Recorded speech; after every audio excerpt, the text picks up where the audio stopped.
So welcome to Forever Fused. I'm Julie Wilkins, and today I have with me my friend and my mentor teacher, Susan Schroeder. She's coming to us from Denver, Colorado, her home base now, where she has been training and studying in something called the Bowspring Method, which I became interested in a few years ago.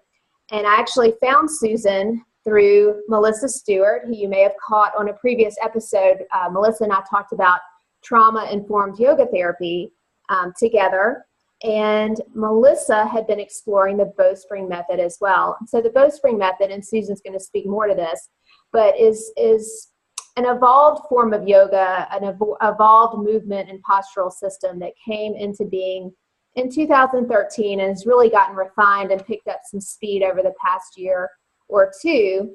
And Susan became our virtual mentor teacher. So we decided to study the Bowspring virtually. There were no teachers locally. It's still a fairly new study, so there's not a lot of teachers out there. And Susan's just a wealth of knowledge and just a very wise old soul, really.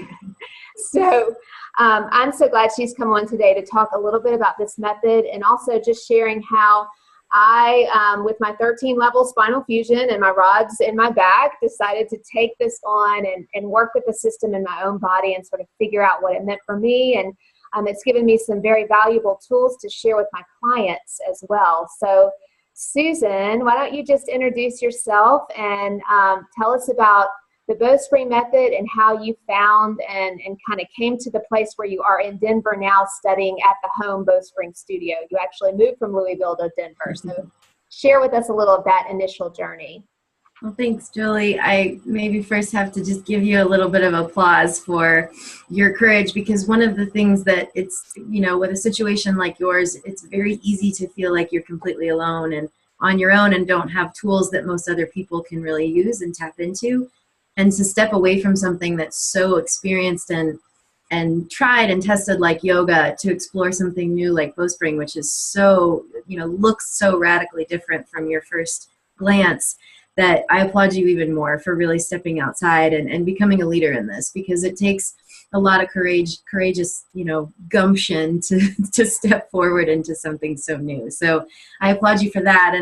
And I think that it's one of the tenets of Bowspring, and I'll go into that a little bit, but it's about this idea that, this form of our spine, of this form of our structure, this expansion of our physical embodiment, right, is a continuous evolution.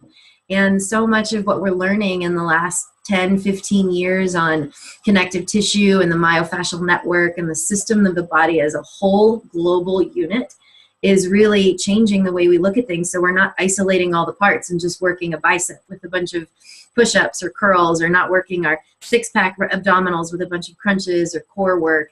We're really looking at the body as a holistic system, and everything in Bowspring is for the whole body. We never isolate and just do hip openers. We don't really just do back bends. It's always about this global experience of sensation, so that in the core of you, right, in the very central axis of your steadiness, your connection to earth and sky, from that radial center, you're able to feel a uniform tone of support, of strength, of suspension throughout your body. So it's a different way of really relating to yourself. And instead of separating and isolating all the individual pieces, we're looking at how the puzzle fits together and putting it together in a new way. So when you first look at the Bowspring system, just from the outside glance, there's a lot of pictures out there and a lot of things that look almost dangerous from the first viewpoint, especially if you're looking at our matriarch, Desi, who has an incredible body and is rather open and some might say a little bit freakish. And her movements, she might even say that. But what she has is a very deep low back curve. Now, obviously, for people who have rods in their spine or fusions or things like that, the mobility of the spine is very limited. But what's interesting is that in a traditional model of yoga, we're actually moving towards making our spine more stable, more rigid almost, right? In the traditional model, we generally pull the tailbone down and under, so that creates length and almost a straightening in our low back. And then we squeeze our shoulder blades, which actually pushes the back of the ribs more flat. And then we pull the chin down, which flattens the cervical spine. And so we say, straighten your spine, right? Have a flat back. And isn't that interesting that we have these, fusions with people who can't move their spine, who are getting to a rigid place through surgery, through past experiences, scoliosis, or whatever happened in their previous years. But then yoga is putting us in a position where we're almost creating and reflecting that rigidity by pulling the two ends apart, but actually taking the dynamism out of the spine's capacity to move. Now, of course, when we move through yoga, we don't keep it rigid. We do keep twists and back bends, and we go through these extremes. But at the core identity of good alignment, we're still talking about tucking the tailbone and tucking the chin, which creates much more of a rigid, straight spine than a fluid dynamism along that channel. Well, and I think, too, one of the things that has eventually drawn people with spinal fusions into traditional yoga is that idea of the linear, the straight, and the fixed spine. But what I will say is, and this is what sort of got me moving from the more traditional model into Bowspring, is that yoga, you're moving the spine in forward flexion, you're moving in extension, you're doing twists and rotations, you're doing side bends. And so when you have a fusion, particularly a long fusion, and you might have 1, 2, or maybe 3 if you're lucky, unfused vertebrae below, you're doing a lot of excessive mobilizing of that unfused area, which over time initially feels great because you haven't really gotten in there and moved much, but over time it's I began to sense some destabilization in my own body. So one of the things I discovered in Bowspring, even though it's heavily emphasizing a sort of a curvy, concave, convex spinal position, is that wherever you land, wherever you can land with your spine, you sustain that posture as you move through space. So you're not doing lots of forward bending, which is so heavy in traditional yoga. And the studies are showing that we potentially are overdoing forward bends and forward flexion with our spine, and we're not balancing that enough with the opposite direction, which is extension. So again, one of the things that I noticed about it is, wow, I can just stabilize my spine in my unique neutral position, which is going to be sort of solid. And then I can actually engage there and fill there and then move through space and not excessively destabilize my unfused area. So am I right speaking to it that way? There's so much there that's rich to unfold for sure. And I would say the interesting thing about stabilizing that's different, that's expanding, or maybe say let's evolving.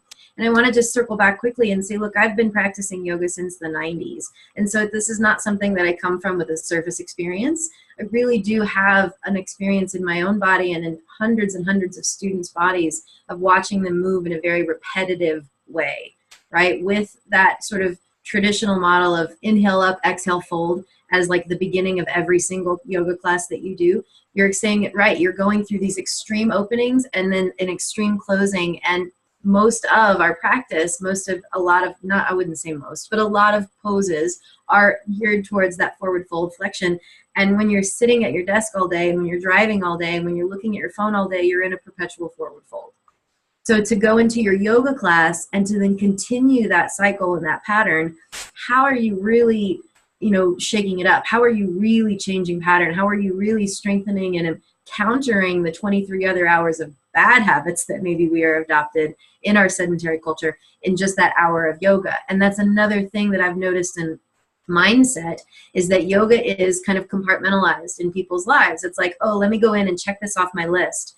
And then we go off, and if you've done maybe a really hot, extreme vinyasa yoga class, it's going to build up a lot of heat, a lot of fire, a lot of energy, even anger, even frustration. Those emotions are very much related to it. And so we check off our yoga, but how much do we really bring it into our yoga practice or to our lifestyle, to the way that we live?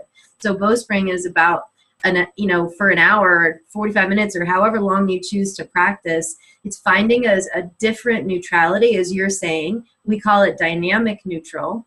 Right? So then instead of a static neutral, which is to bring the two ends of the spine and pull them apart and create more of a solid stillness, right, between those 2 points, and some might say rigid, then that gives you a sense of more dynamic opportunity to take your neutral, which in Bowspring we call a double S curve, to take that neutral, honoring the dynamism, and then to move it through space.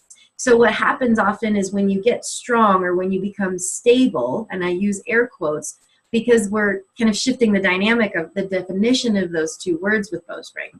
Strength is often looked at as a bracing, right? As a hardening, as an overdeveloped or overdeveloping of certain muscle groups that create stability, really hugging and drawing inward to the core of the body.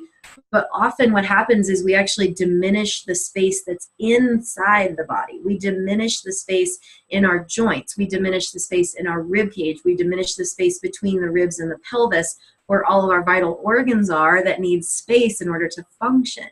So this idea of strength and stability is not so much about how much hardening we can get on the outside and look strong through the physical musculature, but rather feel strength with dynamic push-pull, right? Which is a whole different conversation. And I think architecturally, it's really an important conversation to discuss the difference within a normalized compressive structure of yoga, which actually stacks bones, stacks the vertebra, stacks the tail and the crown, and creates, like you're saying, that linear movement. And then the tensegrity, or the suspensive structure, suspended structure that we're looking through with Bowspring, which is absolutely the opposite, and where we pull the bones apart, right? Where we actually create space in between all of our joints. We create space inside the rib cage. We pull the very sort of spherical, heavy places of the pelvis, of the ribs, and of the crown of the head. We pull those three apart, kind of like you would think about a Chinese finger cuff, right? You put your fingers in there and you pull it apart, all those woven fibers get really taut and really strong, but it's still fluid. It can still be very mobile, right? So it's a beautiful thing to experience, that your strength doesn't have to be rigid, stuck, and hard in one position, but you can keep a shape and then run with it, and get on your bike with it, and go swim with it, and go be in conversation with it, and stay a little bit lighter on your toes as you move through space. Well, and that's what I was going to add. So creating that space and getting the space in our joints. In Bowspring, that's not done in a passive way. So it's not like getting into a deep hip opener and just sinking in there and creating, or even hanging from a rope wall and creating traction from that. So it's not passive, it's not draped. And that's, I will say, what can get people when they start to explore this system is they're not getting the same passive relaxation response, or what you have said before is like a visceral, like a big stretch sensation. And I think it's wise, like being prepared when you come into it, that the sensations in this practice versus traditional yoga are completely different and can take a while to get used to. I know for me, what I loved about being in the Bowspring, and it's hard, I'm not going to lie, it's work. You can't just come in and lay around. And there's a beautiful place for restorative yoga and yin yoga and things where you can really rest your nervous system.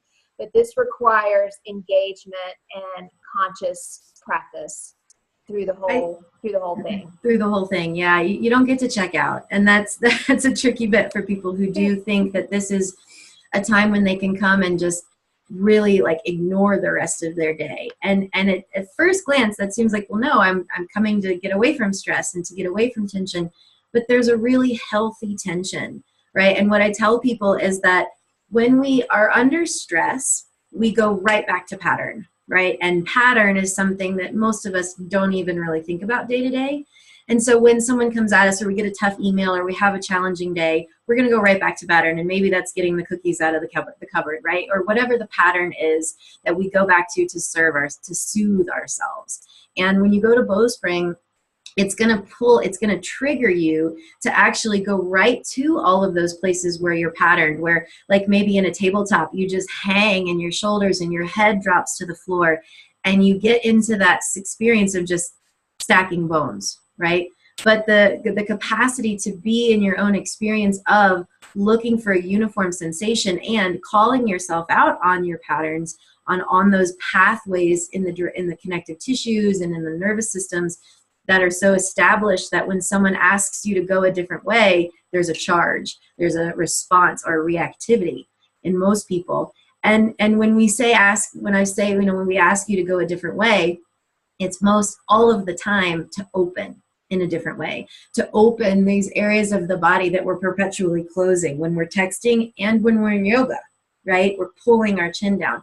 When we have our elbows into the side bodies and again, texting, or when we're protecting ourselves like we would for sort of this sort of posture of defense, right? When the nervous system is triggered, we defend ourselves. And that's again where that hard body, that outer shell becomes like armor. And so we're asking to open all these side areas, these deep, vulnerable, I say the underbelly of the body, the underbelly's areas. And when you open those areas, it can immediately want to put you back into the defense mode and right back into the fetal position, right? That C curve of protective and collapsing and diminishing space on the inside.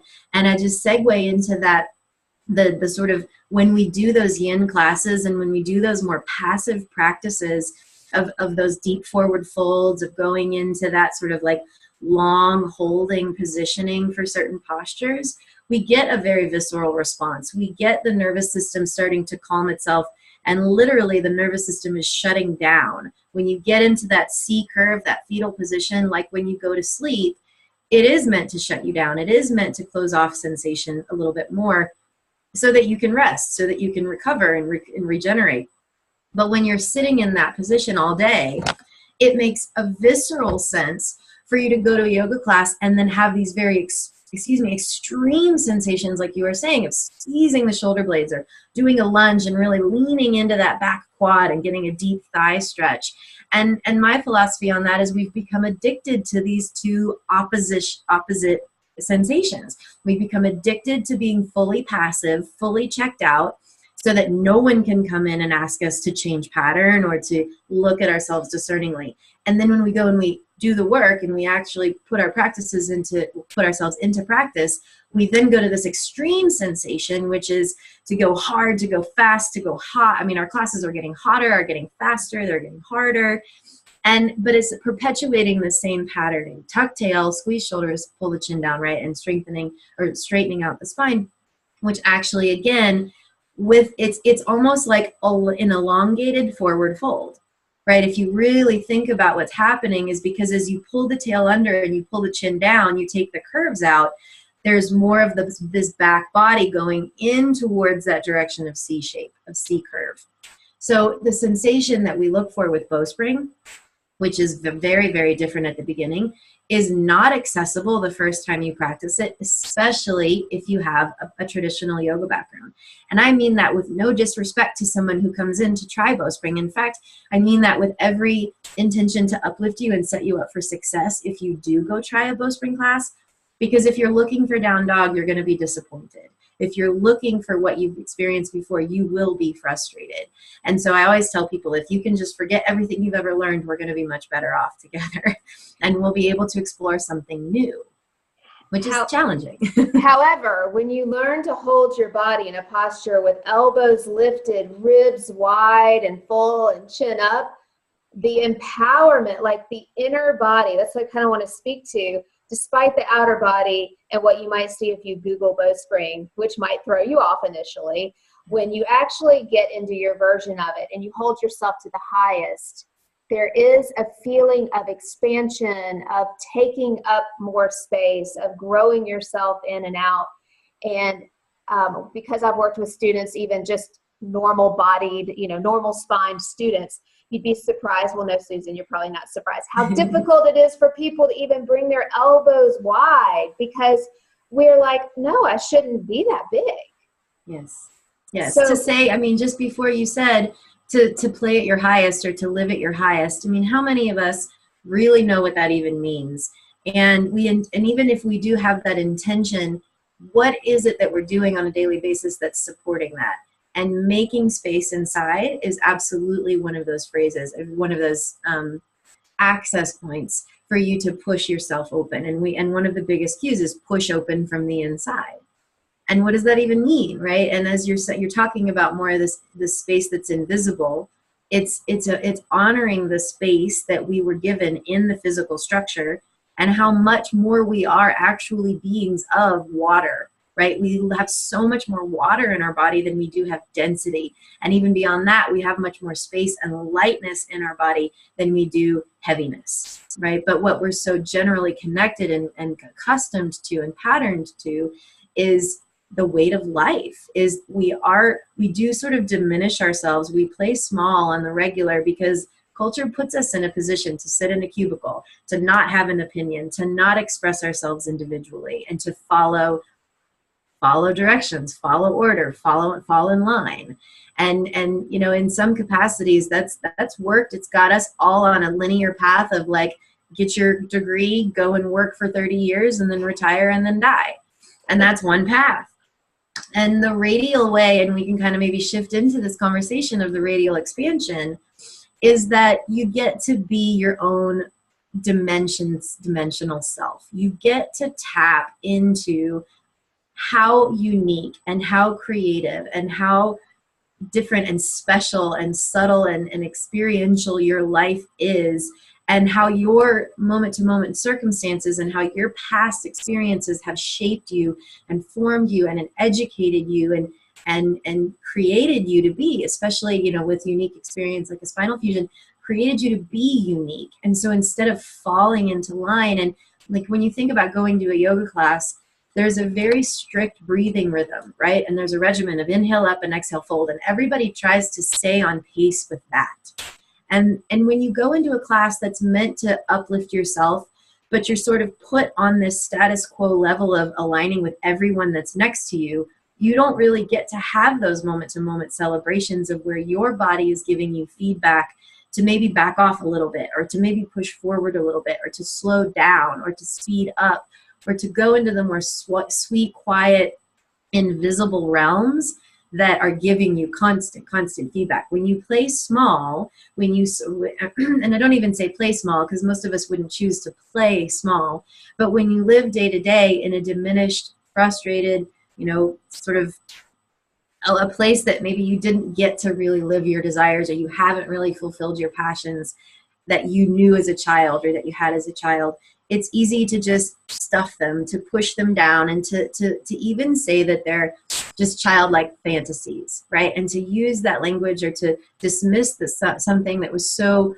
passionate and so inspiring and maybe even rich and visual when you were a child, that you believed in so much, that then just got cut off because you went to school and you squared your corners and you squared your rough edges and you went down a straight line. It's easy to go into a class and say, yep, I'm just going to fall in line and I want to look just like that teacher and I want to do it and I'm going to kill myself. I'm going to push myself. I'm going to break myself in two in order to try to reach these goals that are very external. So I always say Bowspring is a practice of expansion.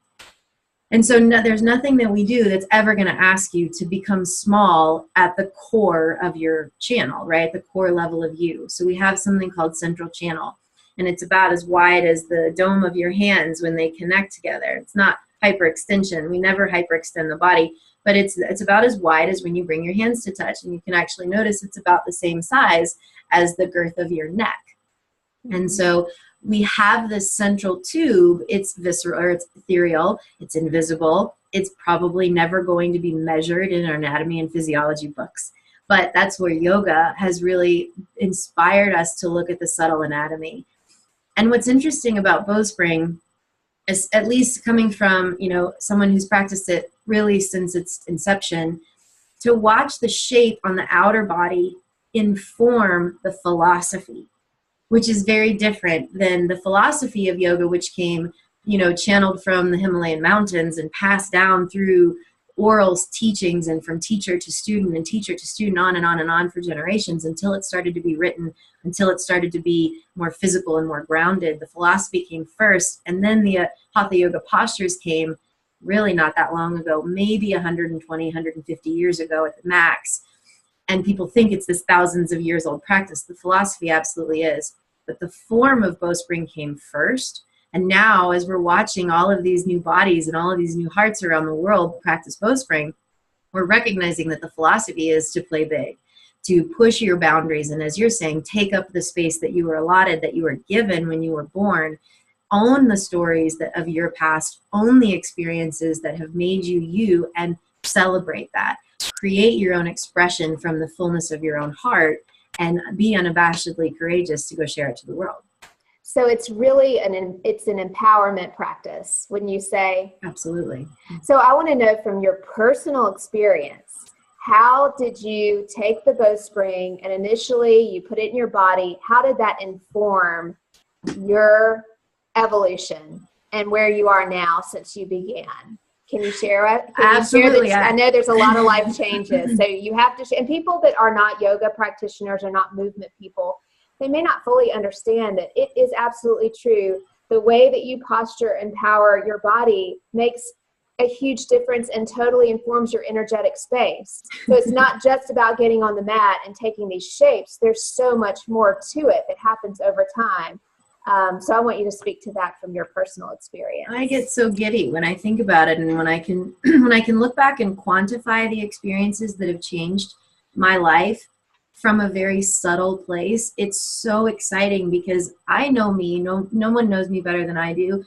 And in the 17 or so years of practicing yoga before Bowspring, I had a very intellectual understanding of subtle anatomy, of the chakras, of the Sushumna Nadi, the central channel, of all of these ethereal experiences of the subtle bodies and of these subtle energies.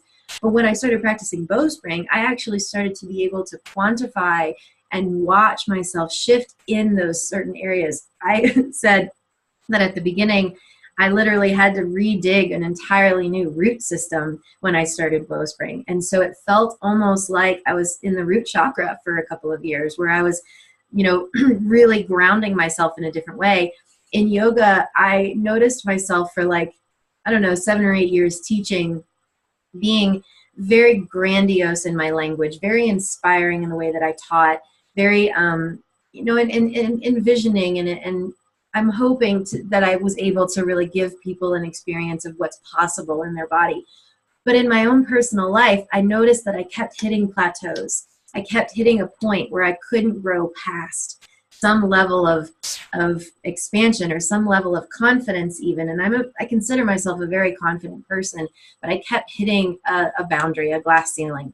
And so I would go back to the beginning. I would relook at alignment from my big toe perspective in my yoga practice. And then I would build back up again to these advanced postures. But again, I would hit plateaus. And not only was I hitting plateaus in my yoga life, I became so linearly focused and one track minded in my yoga practice that, I woke up one day and I was like, oh my God, I haven't really paid attention to my relationships or my finances or my future or my, there's a bunch of things that I started to notice were falling, to this place of just decrepency, right? Like things were starting to really become stagnant and unhealthy in other areas of my life. And so I had to take a really strong perspective. And at the same time, I noticed all of this momentum in my students coming in that was just go, go, go, go, go. Don't listen. Don't look differently. Go on pattern. So when Bowspring came into my life, and it was in a really innocent weekend when, our teachers came to, or one teacher came to Louisville and offered a set sequence. And it was such an answer to things that I had already seen in my own body. Like my knees started to hyperextend, and I had never had hyperextension before. And I had, perpetual low back stuff going on. And I saw, how much sun salutations and Surya Namaskars would sort of take over a class, and people would stop really listening and looking at the subtle refinements in their own practices, and in myself too. So when I first aligned with Bowspring, it was more about how can I change my teaching and how can I inspire my students to slow down a little bit and to be okay with looking at the more quieter realms and the subtler places, and recognizing that when you make a subtle shift, the subtlest shift at the core level, at the deepest center, makes the absolute biggest impact on a ripple effect. But if you make these big sweeping movements from the edges, right, you're not actually affecting the core. And so if we want to make change, we want to really look at what's happening at the core level. What are our core values? What are our core beliefs? What are our core postures? What are our core patterns that we're living every single day, moment to moment to moment, which is where our practice really makes a difference? And how can we expand out? So what I noticed as I started to apply this radial push, this expansion from the inside, this global tone and experience of my body and my structure, was that I started to look at other areas of my life more honestly. I started to tap into places where I was maybe not acknowledging and not giving the attention and not nurturing the seeds of my other areas of life that needed attention. And so as I started to do that and back, not so much away from my practice, but go deeper in and ground my practice down to what's reality, instead of these big, grandiose, platitudes of talking about all the potential and all the experience of enlightenment and nirvana and samadhi and bliss and all these things. It actually came to the reality of like, look, you got to walk on this planet. You have to be day to day in relationship to everyone else, in relationship to other areas of your body and other areas of your life. And you've got to take care, not in a way that just puts you on a conveyor belt that takes you through life, but in a way that you're very much engaged. So I ended up, really taking time. I probably took about 2 years to question everything, to go back and forth from Bowspring to traditional yoga, to look at what I was hearing from this voice and what I was hearing from these old teachers in the past, and start to reckon them for myself. And after about 2 years, I went full bore. And I recognized that when I decided to go Bowspring, I don't know that I would say there's no going back, but what I noticed is that not a lot of people came with me. So it gave me a chance to change my identity, not change so much, but reevaluate my identity as someone who was only and always a yoga teacher. I loved that label. I absolutely adored it for so long, but at the same time, it was making me a very two-dimensional, one-note person. And when I started to expand myself in radial opening, meaning I started to feel the back of my body in a different way. I started to feel the 360-degree opening of my rib cage in a different way. I was able to attend to different parts of myself. Particularly now I'm noticing it's in leadership and really stepping into my own power to lead and to move communities and to inspire people in all areas of their lives. So we opened up a Bowspring studio in Louisville. We were definitely ahead of the curve. So it merged with another studio a few years later. It wasn't able to sustain itself just with Bowspring because, again, it's still a new system. But in that, I was able to try out my, spread my wings a little bit in leadership and then quickly fail. But what was, and failure is a strong word, but it was an opportunity for me to start to try new waters, test new waters in a role that I hadn't played before. And then once I got to a point of realizing that I was really sprung load, I was really ready in my body. I had been training and conditioning myself to continue to push my boundaries, to continue to reach for a new level of integrity, which was moment-to-moment practice, moment-to-moment awareness of where my body is, where my ribs are, where my inner push is, right? And so I actually started to say that I wanted to bring myself to communities and align myself to teachers and other students that were in the same conversation, which is why I moved to Denver. And when I did a 10-week training when I first arrived in Denver, it was, again, an opportunity for me to step back from this very contrived and limiting role of just being a yoga teacher. And I looked at everything and reevaluated who I am as a human, first and foremost, before I get to take the role as a teacher. Because there's a lot of pressure when you step into this role, and there's a lot of expectation, and then there's a lot of projection from people on the outside of who you are and what they want you to be. And I heard a lot of times, oh, I hope Susan will just go back to teaching yoga again. People would just kind of roll their eyes and dismiss what I was doing as if it was a new passing phase or fad. And I understand there's a lot of fads of yoga out there, but for me, this is not one of those things. This is not just a new style of yoga with different music, right? Or with a hotter room. This is an absolutely paradigm shift in how we look and understand the physical structure. So it was what I really recognized was that I was listening to a different voice, a different urge, a different impulse from the inside that didn't so much care or couldn't so much care as much about what other people thought about me. And as a yoga teacher, I wanted to be the best yoga teacher in Louisville, and I wanted to have the biggest classes, and I wanted to work at all the studios, and I did that. And at the same time, plateau. So when I moved to Denver, and I started to push myself in a way as a student again, to go back into the deep study, to go back and look at my patternings, it was a really humble awakening when it was like opening a Pandora's box. It was like recognizing all of my, if you don't mind me saying it, shit, and and having to not so much just put an airy-fairy, meditation over it or talk about these platitudes of how you can just change it if you have good thoughts, but like really understanding what it means to have negative thoughts, really understanding what it means to have a dialogue with yourself every single day and how you relate to that bigger part of you that is so much beyond your role as whatever job you have or whatever relationship you're in.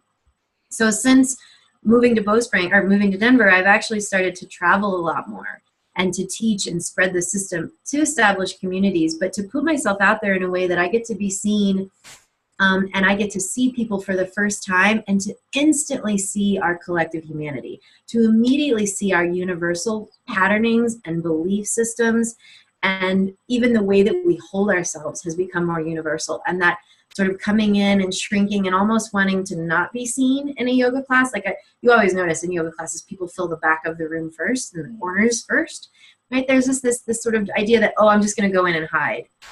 There's none of that anymore. And for me, the capacity to put myself out there in a different way and to show myself and what I'm doing in my growth in a completely different way, it's scary because a lot of people are going to see you, and that means that they can have their own opinions, right? But what I recognized was that my own opinion was the most important thing.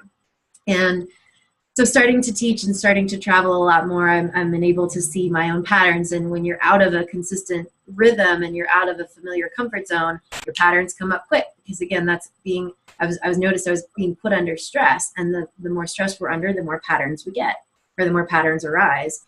So I was able to really have, especially last year of traveling more and teaching across the country, moment-to-moment opportunities to put my practice into play. Instead of shrinking, instead of going on those patterns of playing small or just going on autopilot, I had to keep pushing myself open from the inside. And what has evolved, and especially in the last few months, is a realization, or the beginning stages of a realization of a vision and a dream that I've had in my head for almost a decade, which is now called Village Well. And that's my new experience. And we can kind of talk about that. Well, and that was where I was going. I wanted to, because I am a part of Village Well. And so I want to know how that came to be and what Village Well is and how people can find Village Well. Great.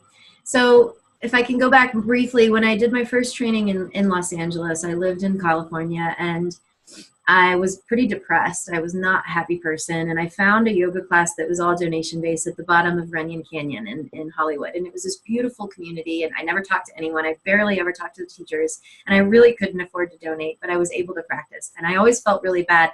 And sometimes I would go to practice and then go eat really bad food right after practice, just because I felt guilty about what, but anyway, that's my own stuff. But I was able to commit to my practice. And when I moved back home to Louisville and started teaching, I wanted to give back. And so I started the Louisville Yoga Cooperative. And it meant to be a platform for teachers across the city to support themselves and to uplift the community of people that couldn't afford a $15, $18, $20 yoga class. So that evolved, and it still exists, and it's ongoing, and there's teachers that still use that as a platform. But the bigger vision for that was always to create a network of like-minded people to uplift each other. And so it's interesting because as that got put on the back burner, when Bowspring came on and when my own teachings became priority, I started to shift, even though that was always in my intention. I started to shift forward and focus on Bowspring and kind of forgot about that for a little while. Well, then I moved here, but started to teach more and collaborate more with people back in Louisville. And Village Well came, honestly, it was sort of downloaded to me, I would say August of 2016. And it was a new iteration of the co-op. And it was meant to be, again, a really powerful community. And what it's evolved into over the last few months especially is a virtual hood, a virtual hub, a neighborhood, a village that we can start to tap into as individuals, where we, sort of metaphorically journey to our own individual source. I'm a big advocate and proponent for healthy, clean and pure water. And so most of my life, in my adult life, I'll say I have traveled to freshwater springs to bear my own water and bring it home. So that journey of going to the source, of going to the well, and you can kind of think of it back in indigenous cultures, it's a really empowering practice to go from your comfort zone and to venture out to go gather your essential needs, right? What it is that you need to really live and function at your best and try to get the highest purity and quality of the elements that we need to thrive.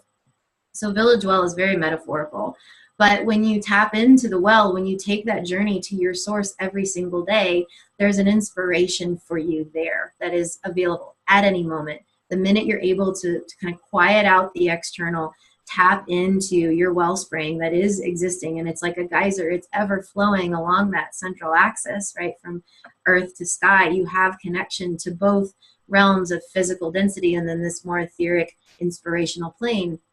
When you go into that every single day and get inspiration, and you start to tap not just your yoga practice, not just your physical body, but starting to tap into how you're thinking, meditation, right? Looking at those day-to-day, moment-to-moment dialogues that you're having with yourself, and how when you go into quiet, when you go into those more introspective practices, you start to round yourself out as how you relate to yourself. And nobody will ever know what it is you're saying to yourself or how you think about yourself. But when you yourself start to look discerningly at those thoughts and those patterns, you can start to have a lot more compassion and a lot more grace for the relationship that you have with yourself, which then gives you maybe a little bit less concern about what other people think about you, which is a big piece if you're going to step into Bowspring. And then, so this concept of tapping into your source and pushing out from the inside, right, giving you, instead of a linear path of just going straight forward in your life, but recognizing that patterns are cyclical, and that experiences happen over and over again in order to teach you. So looking at it more in a well-rounded way and expanding your life to improve, not just getting a better job, or not just making more money, or not just putting your foot behind your head, but really looking at when you elevate one area of your life. If you want to expand and grow radially, you need to look at all areas of your life, and you want to uplift and encourage growth and expansion and transformation in how you relate to yourself, and how you relate to food, and how you relate to your boss, and how you relate to your friends and your family. So instead of compartmentalizing and going to work and being this type of person, and then going home and being this type of person, right? Village Well and Radial Health really asks you to figure out who it is you are at the core level. And it's not who I am at the core level, and it's not who my teachers are at their core level, and it's not who you are at your core level, Julie. It's tapping into your unique wisdom and your unique channel. And then as you fine tune and literally tune into that frequency of your own channel, you can start to push that out, that sweet, special, radiant self, out into every area of your life. So you're not isolated, separate parts, like I kind of talked about at the beginning, but you're a very integrated, holistic experience of self that moves through space and is consistent, is dynamic, but yet always tapped into that special source that is your unique rhythm, your unique voice. Well, and I want to say too, I have to give Village Well credit, because Susan did a Facebook group maybe before Christmas. Yes. 13 days of wellness. Yeah, that was just it. Before. 13 days of wellness. And as you can tell, Susan is just like I said, old soul. She is so wise.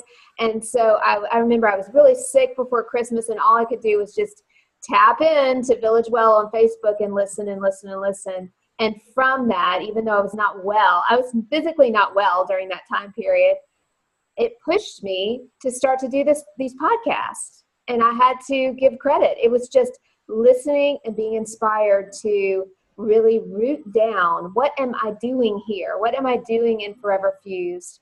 And there was a big push. I had to figure some technology out, big push to go out and to broaden and to expand.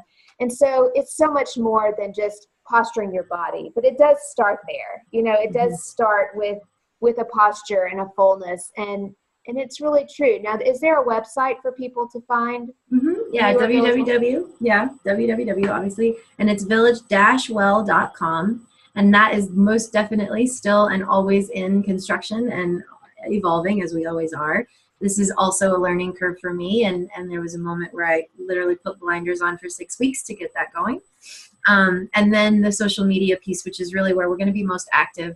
Village Well has its own business page, but the real engagement that I'm excited to continue to share is the Village Well Tribe. So that's a private group. So once you like our page, you'll see, you know, we're going to have a lot more action and a lot more programming in the next few weeks and months to come. I'm really excited about. But really the place to start with us is on the Facebook page. And then of course we have Instagram, and it's Village Well Tribe there as well. But I'm more than happy to talk with people one-on-one, or to tap you into all of our programming if you're interested, because there are definitely ways to modify for people that are spinal fused that can still give that philosophy piece, that of expanding and of unabashedly championing and celebrating your uniqueness, rather than trying to put you into a mold and make you form your body that looks like everybody else, or form your lives that maybe looks like everybody else. And I want to speak, just go into some really practical information we may not have hit on with Bowspring. Aside from the physical practice where you get on a mat and you spend an hour in a class, the posture of Bowspring and how you carry and hold your body is something, this is another reason that I was drawn to it. It's very, very functional. So there's so much functional movement and good body mechanics in it. So Bowspring is the way you sit at your desk. Bowspring is the way you stand up. Bowspring is the way you go for a walk. Bowspring is the way you go for a jog. Bowspring is the way you go to a spin class and ride your bike. Yeah. Literally, the elements and the alignment principles and the posture can be placed into even the way you get out of bed in the morning, and it is so back healthy. It really, really is. And it falls a lot into alignment of what I learned in occupational therapy school about teaching good, healthy body mechanics for picking something up off the floor. In fact, yes, Bowspring is even giving me more information and more detail to be able to teach that to people even better than just the traditional therapy rehab model of that. Mm-hmm. So if you want to speak to that, and then I'm going to let you close this with a guided meditation. Yeah, I just wanted to briefly bring in, I think there's a doctor, I think he's in Germany, who now does the sort of what's your real age testing. And it's just the test is, can you get up and down off the floor without using your hands? And if that's really determinant of how you're aging and your body is working. So functioning, getting up and down off the floor. What I tell people often is that I speak to your 80-year-old spine, your 80-year-old body, and I want you to be able to reach your arms overhead and put your own shirt on, be able to pick up your keys without throwing out your back. So, we definitely, when you look at Bowspring and maybe the pictures that are out there right now, it looks like these extreme back bends or bigger poses that are fun and fancy and something to strive for. But we start with the absolute basics. Stand up, step back to a lunge, step forward. Stand up, step wide, and keep the template. So the Bowspring itself is an optimal template. It's not one pose, right? So the template is held between the base of the pelvis and the crown of the head. So the whole of your spine and the trunk of your body is applied and aligned in a way where the ribs expand on all sides. You let the hips root down and back, right? So the glutes, the hamstring muscles have a chance to tone and mound up and in, instead of the glute flesh, which has a tendency to be drawn down and under, especially when you sit and when you tap the tailbone.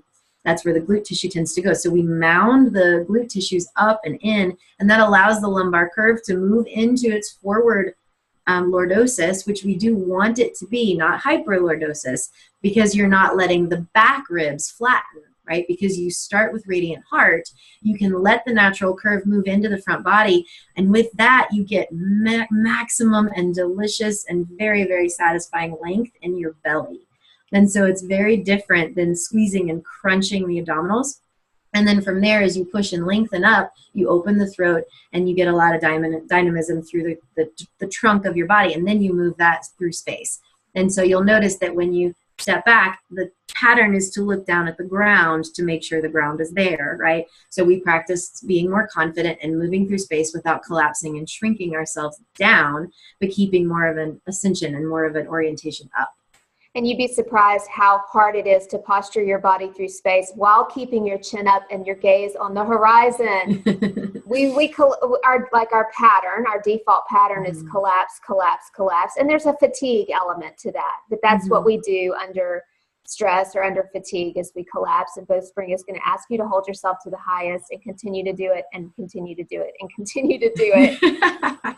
And in that patterning, in the new conditioning, you're not necessarily moving yourself in a place to be rigid, but you're moving yourself into a place to have your own back, right? To really be able to lean into your own confidence, to lean into your own trust and your own wisdom, rather than needing to look out for other people's opinions and other people's approval you've got that connection to your center. So you can be grounded and then trust yourself to move out like you're doing now, and push yourself out there in a big way and be seen. And be seen. And also, instead of being static and still, Bowspring asks you to bend your knees and get springy on the paw, what's called the paws of the feet, and to find a dynamism. So if you start to look at Bowspring online, you won't see holding postures, you're going to see pulsing postures, which to me was another great thing, because it's like, if you're really looking functionally, like, what are we doing? Why are we doing these postures? We're not static beings. We're moving through space all day. So learning to posture the template of the bowspring and create this dynamism that's moving is huge, right? Yeah, how do you keep integrity while you transition, right? Some of the hardest things, like moving from Louisville to Denver, that was a really challenging choice, but I knew I had a true north, right? I had a whole different visceral experience of what my anchor point was, so that no matter where I was in transition and traveling all the time and coming out of a relationship or leaving a job or whatever it is that you're in transition, because aren't we all always in transition? It's how do you stay in integrity from point A to B? It's not about the destination, and I know it's as cliche as it gets. It's about the journey, but it's about how you can stay in alignment in that process of change, of growth, of transformation, and recognizing that you always are. So it's a choice of how you align, whether aligning to something that is an unconscious choice of collapse and diminish and letting patterns go, or aligning to something that you're more proactive and engaged with on a moment-to-moment basis. That's wonderful. I'm going to let you, because I would love to go inward just for a little bit. I'd like to be able to do this seated, so maybe people who are listening could join in. Why don't you guide us in, through, and out of our conversation today? Thank you. Yeah, I'd love to. So I'll have you sit more forward to the front of your chair. And as you scoot the chair back, go ahead and take your hands and get comfortable with yourself. Take your hands to your back, to the lowest part of your glute muscles, and move, take a handful is what I always say, and just move the fleshy padding back so that you can actually feel your sits bones, right? We talk about the sits bones all the time, but most of us actually sit on our tailbone. Not great for spinal health. So you want to sit like a rocking chair to the front of your sitting bones, which then allows you to get a little bit more of a plumb line anchor through your pubic bone. And as that allows an anchor point downward, there's a tip forward of your pelvic bowl. Now just bring your hands around together.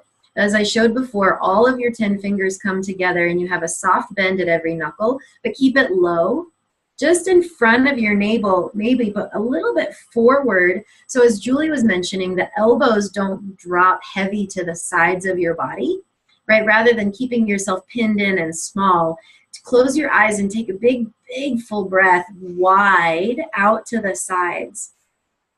Now that's not an easy practice at the beginning. We're so good at breathing deeply, right? Which often ends up being a big, fast breath, which actually can consolidate the breath more into the upper part of the chest. But let the breath go out, pushing your rib cage out on all sides. And as that happens, the elbows sweep a little more forward. You can even bring the hands in globe position, that's what we call this, against your legs and push down and see an immediate rebound up. As you keep breathing widely, the shoulder blades begin to spread out and up on a vector of a V direction. So if you imagine the very bottom of the ribs, the base of your spine, you push the shoulder blades up and apart from underneath. And if the tops of the shoulders start to get involved, that means that they're overworking and that they're always ready to be the martyrs in the body, the traps, the neck, the area where we hold a lot of tension. And so as the ribs continue to inflate like a balloon, expanding on all sides, and this takes a good bit of focus, because the minute you hear a noise or you have a memory, the pattern is to just collapse a little and to get small. So as you press down through the pubic bone, push the hands against the knees and really firmly ground your feet, all connections through the toe pads and the mounds. You can even energetically push the feet forward slightly against the floor to anchor your hips further back. Then let the lift of your central channel push upwards from under the ribs, softening the top of the shoulders as you push upward from in the heart. the central space of your radiant center. And then to even feel that geyser of energy pushing upwards through the central channel of an open throat into the upper palate of your mouth. Let the back of your teeth, your molars separate, but keep your lips together. And feel a very upward rising through the tops of your ears. And the crown of the head ascends in opposition to a very anchored root through your pelvis and your legs. And you begin to have experience with the two subtle dimensions of both earth and sky at once. And recognizing how the two never meet, right? How they're always in that dynamic dance of play together, of rooting, of polarizing its rise, a rising in opposition to a heavy anchor, but how the two create a healthy dynamic, a healthy relationship. And with the horizon of the full rib cage at the core, at the very deepest place, your unique center, the ribs continue to expand and breathe and push and allow old paradigms, old boundaries, old limitations to crack open. Just like a seed when it's planted deep in the earth has to crack through its hardened hull to root down in order to rise. We must be willing to crack our boundaries, to change our patterns, and to look at ourselves in a dimensional way. Feel your ribs broadening from the back and then lean back, letting the anchor of your pubis and the belly stay long, the throat open, even lean your head back a little bit. And then just gently bringing your arms forward as if you're reaching from low, pushing from underneath, up and out. And then we just call it ecstasy hands, just for a little bit of movement. Try to keep your eyes closed, even as you take the hands behind your head to the sides of your skull. So instead of interlacing and just hanging in your hands like a basket, let your 10 fingers just lightly touch against the dome of your skull. And as you gently pull it forward, press the head back and see if you can feel the whole back chain of your body wake up. The posterior chain has a tendency to be more passive, more asleep. And so with the hips rooted back, the fullness of the heart and the head pressing into the fingertips, you start to awaken. And as much as you're able, from underneath, rise up and arc over to one side. And let the opening of the lifted ribs really expand and broaden. And then rise up through center, getting longer and arc over to the other side. And just exploring the sensation of a uniform stretch from hip all the way to your underarm, all the way up to the earlobe. So the sides of your body lengthen one at a time, recognizing that the sides are the boundary of the central channel. And so as you go side to side, just once or twice more, getting yourself even 3 inches taller than when we started. Once you've got that length, bring your hands back around again into that globe shape, pushing against the thighs and lifting. And just suspend yourself in this moment between what was and what is to come, and feel yourself right in the middle, anchored in a dynamic pulse of ever constant growth and evolution, but in the fullest way, able to tap your steadiness, the part of you that has always been, the wisdom, the wise self that flows through you at all times. And just breathe into that, breathing wide, breathing yourself open, and feel your heart and your head just floating up and up and up as the hips anchor down and down. And feeling both earth and sky at once, you can bring your hands together just out of a deep gesture of respect. You can bow to yourself. And as we say, namaste. Namaste. Thank you, Susan. Thank you, Julie. It's been great. See you soon. Bye. Bye.